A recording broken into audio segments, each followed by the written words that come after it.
हिंगोली जिले के वसमत तहसील अंतर्गत अड़गांव रंजे के तलाठी संतोष पवार की नृशंस हत्या के विरोध में आंदोलन किया गया। अकोला में तलाठी मंडल अधिकारी और नायब तहसीलदार कैडर के अधिकारी एक दिवसीय हड़ताल पर रहे और इस संबंध में जिलाधिकारी को निवेदन सौंपे। अकोला जिले के 330 पटवारियों और 55 मंडल अधिकारियों के साथ साथ नायब तहसीलदार कैडर ने एक दिवसीय हड़ताल करके हिंगोली जिले की घटना का विरोध किया है।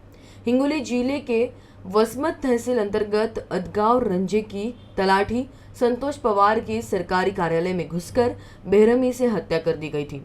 आरोपी ने पूरी प्लानिंग के तहत तलाठी कार्यालय में घुसकर आंखों में मिर्च पाउडर झोंक दिया और तलाठी संतोष पवार पर तेज चाकू से हमला कर हत्या कर दिया।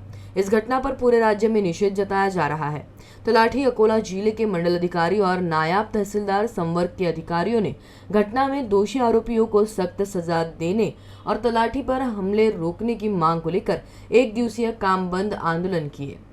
आज आम्ही विदर्भ पटवारी संघ नागपूर जिल्हा शाखा अकोलाच्या वतीने माननीय जिल्हाधिकारी अकोला यांना जो हिंगोलीमधील आमचे सहकारी तलाठी आशिष संतोष पवार यांच्यावर जो हल्ला झालेला आहे त्यामध्ये त्यांचा जीव गेलेला आहे, त्या अनुषंगाने आज आम्ही इथे माननीय जिल्हाधिकारी अकोला यांना निवेदन देण्यासाठी इथं आलेलो आहोत आणि त्या अंतर्गत आज आम्ही एक दिवसाचं काम बंद आंदोलनाकरिता माननीय जिल्हाधिकारी अकोला यांना निवेदन दिलेले आहे। यामध्ये विदर्भ मंडळ अधिकारी संघ तसेच जिल्हा मंडळ अधिकारी संघ, नायब तहसीलदार महाराष्ट्र राज्य तलाठी संघ हे पण आमच्या सहभागी आहे। या अनुषंगाने आमची शासनास तसेच प्रशासनास अशी विनंती आहे की केलेल्या कृत्य व्यक्तीबद्दल त्याच्यावर कठोरात कठोर कारवाई व्हावी अशी आमची संघटनेवतीने मागणी।